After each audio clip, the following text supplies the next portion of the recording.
ചില ആളുകളുണ്ട്, ചില മർക്കട ബുദ്ധിയിൽ ജീവിക്കുന്നവർ. അതായത് അവർ പറയുന്ന കാര്യങ്ങളെല്ലാം ശരി, മറ്റുള്ളവരെല്ലാം തെറ്റാണ് എന്നുള്ള ചിന്താഗതിയിലായിരിക്കും അവർ ചെറുപ്പകാലം തൊട്ട് വളർന്നു വന്നേക്കണം. അവരോരോ അഭിപ്രായങ്ങൾ പറയും, അതാണ് ശരി, അതേൽ അങ്ങ് ഉറച്ചു നിൽക്കും.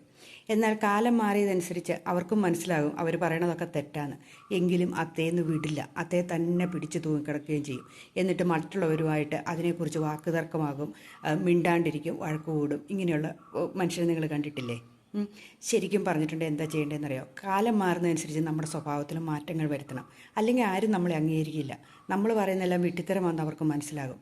നമ്മളൊന്ന് ചിന്തിച്ച് നോക്കിക്കേ, രാഷ്ട്രീയക്കാർ അവരുടെ നിലപാടുകൾ മാറ്റുന്നു, ഒരു രാഷ്ട്രീയത്തിൽ നിന്ന് വേറെ രാഷ്ട്രീയത്തിലേക്ക് കടന്നു പോകുന്നു. അതേപോലെ മതങ്ങൾ, ഒരു മതത്തിൽ വിശ്വസിച്ചുകൊണ്ടിരുന്നത് കുറച്ച് കഴിയുമ്പോൾ വേറൊരു മതത്തിൽ വിശ്വസിക്കുന്നു. എല്ലാത്തിലും ഒരു മാറ്റങ്ങളുണ്ട്. നമ്മളൊന്ന് ചിന്തിച്ച് നോക്കി. പിന്നെ എന്തുകൊണ്ട് നമ്മൾ പിടിച്ചു വെച്ചിരുന്ന മുയലിന് 3 കൊമ്പ് എന്നും പറഞ്ഞ് നമ്മൾ തിരിക്കുന്നത്? നമ്മളിൽ തെറ്റുണ്ടെങ്കിൽ അത് തിരുത്തിക്കൊള്ളുക, അതല്ലേ നല്ലത്. ശരിയാണോ ഞാനീ പറഞ്ഞത്?